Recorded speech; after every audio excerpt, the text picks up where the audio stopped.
Charlie's 520 only has 184 horsepower, while his 540 has 340, nearly double. How could he pass him so easily? The students watching were all stunned. No one thought that Charlie, the guy everyone was sure would lose, would shoot off like an arrow from a bow, instantly blowing past Gavin and leaving him in the dust. Before Gavin was even halfway there, Charlie had already turned around at the end of the road. By the time Gavin was making his turn, Charlie was already back at the starting line. Charlie won, and he won by a landslide. When Gavin finally made it back, he saw Charlie and Claire celebrating his victory, and he felt like he was going to collapse. What just happened? What in the world was going on? Since when was a 520 twice as fast as a 540? Wait a minute. That jerk must have modified his car. Oh shoot, he used a modified car to trick me? Darn it! He gritted his teeth, drove his car back to the crowd, and saw Charlie already high-fiving Claire. The other students were still in shock, unable to figure out how Charlie's 520 was so incredibly fast. Gavin slammed his car to a stop, jumped out, and roared, angry. "Darn it, Charlie! You're driving a modified car, aren't you? That's not a fair race. A modified car has way more power than mine. How is that a fair comparison?" Charlie just smirked. "Hey, Gavin, weren't you the one saying it's all about the engine, not about skill or guts? Now that you've lost, are you going to back out?" "I'm not." Gavin's face showed a flash of panic, but he tried to sound tough. "You cheated!" Elsa chimed in with disgust. "Gavin, you're all talk. It's really pathetic. Don't forget the promise you just made. If anyone backs out of the bet, their whole family will have to live with the shame." "Yeah!" A lot of the students who had been waiting to see Charlie get humiliated were now annoyed with Gavin. They could see he was a sore loser. He was a grown man, and he started this whole thing himself, but now he wouldn't even own up to it. Someone else spoke up. "Gavin, you're being a real jerk. Everyone saw it. You were the one who challenged Charlie. You're the one who said it was all about the engine. You said if you lost, your whole family would have to live with it. Are you really going to go back on your word now, just to avoid honoring the bet?" "Yeah," a girl said. "Gavin, we all thought you were a man of your word, but I guess we didn't expect you to flake out like this." Others chimed in. "Now I see what Gavin is really like. He's a total hypocrite. If Charlie had lost, he definitely wouldn't have let him off the hook. Now that he lost, he's being a sore loser. It's pathetic." Gavin's face was a mix of pale and red. To be honest, he had just bought the car less than a month ago and had spent over $700,000 on it, all in. If he really threw a case of fireworks inside and lit them, the car would be completely wrecked. This was his car. He usually wouldn't even let a tiny scratch or speck of dust touch it. So why would he ever be willing to throw fireworks inside? However, with so many of his classmates watching, and the crowd now clearly against him, he knew that if he kept being shameless, they would never hang out with him again. They would tell everyone that he lost a bet and would rather let his whole family live with the shame than honor it. Thinking of this, his heart wavered. If he didn't like the fireworks, his reputation would be ruined.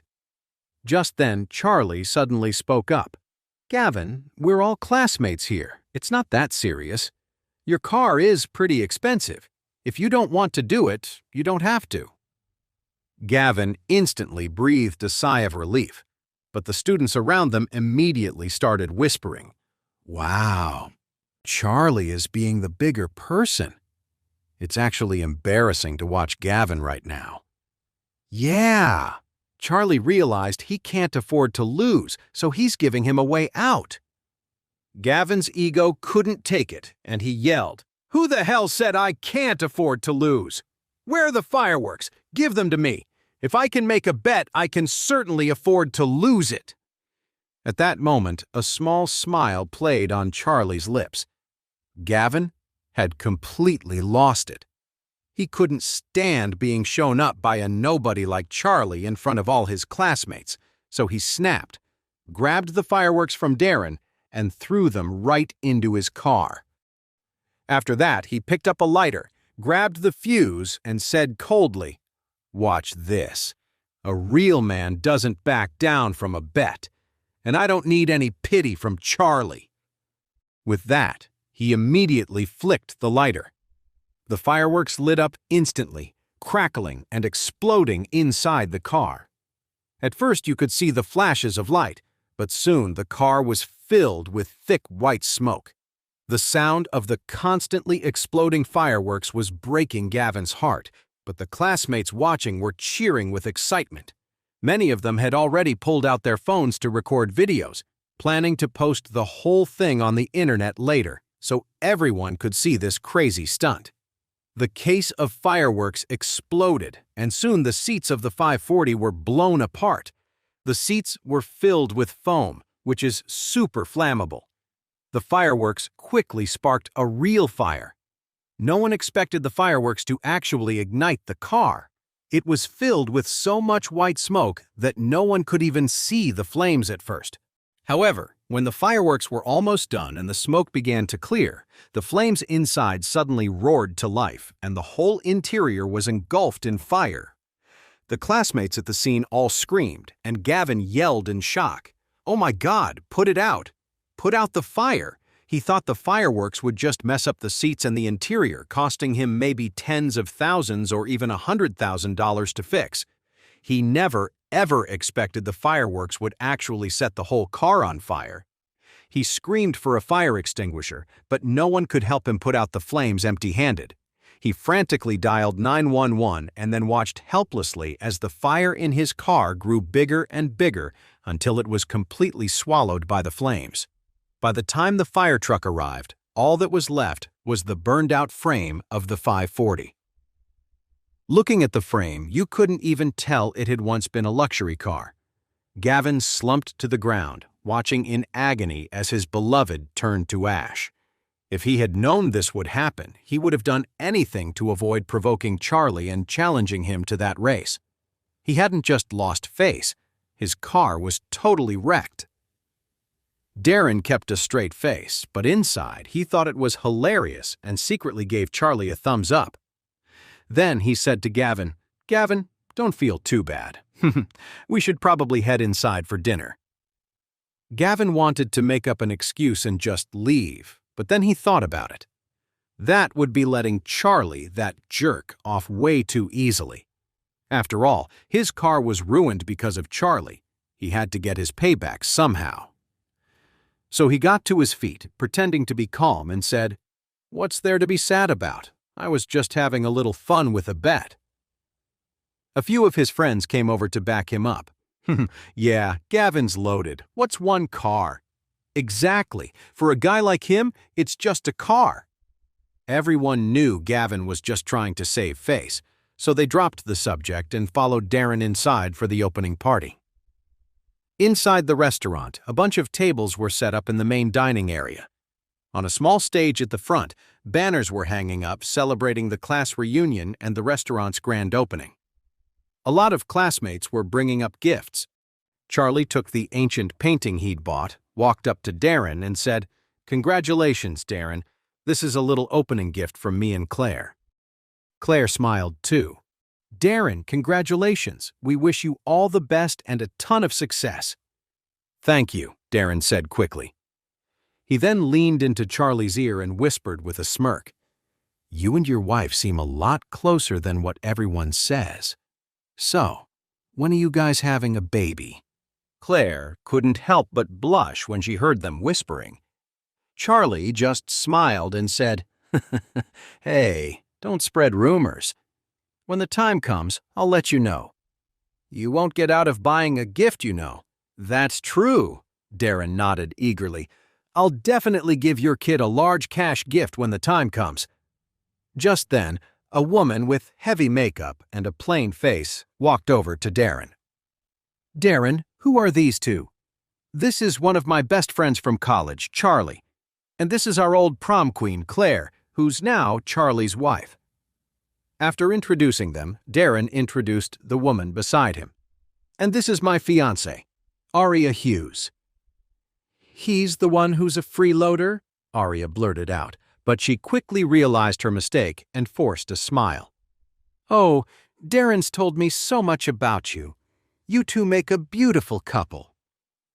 Charlie pretended he didn't hear her and handed the ancient painting to Aria. "This is just a little something from us." Aria smiled. "Oh, you shouldn't have. Just having you here is more than enough." As she spoke, she quickly took the gift box. Charlie said, "You two must be busy. We'll go find a place to sit." "Okay," Darren said apologetically. "Sorry, Charlie, there are so many people here I have to say hello to." As soon as Charlie and Claire walked away, Aria tore open the gift box and found a manuscript inside. She frowned and said, "What did your friend give you?" Darren said, "Can't you see it? It's a painting." Aria sneered. She unrolled the manuscript to look at it. "What is this piece of junk? It's so old and gross. I bet it's worth maybe $100 or $200. Darren said sternly, "What does it matter how much it costs? It's a gift from a friend. It's the thought that counts." Aria shot back. "Oh, please. Let me tell you, you need to keep friends like that at a distance. A gift this cheap doesn't even cover the cost of their dinner." Darren's face darkened. "Aria, do you have to be such a snob?" Aria flew into a rage. "How dare you talk to me like that, Darren? You think I'm a snob? If I were a real snob, do you think I'd be with a loser like you? Don't forget, my dad put up most of the money for this restaurant." Darren looked awkward, suddenly speechless. Just then, Gavin walked up to them. He seemed to have recovered from the whole car-burning fiasco and was back to his usual arrogant self. He went straight to them, handed Darren a thick envelope, and said casually, "Darren, congrats on the opening. I didn't know what to get you, so I just put together a large cash gift." Aria snatched it up, thanking him. She could feel a thick wad of cash inside. It had to be $10,000, and her tone immediately changed. "Oh, thank you so much!" Gavin waved a hand and asked her, "I saw Charlie give you a gift earlier. What was it?" Aria snorted. "Some painting he probably dug out of a thrift store. It's probably worth $100, maybe $200, if that." Gavin sneered. "What do you expect? A loser's always a loser."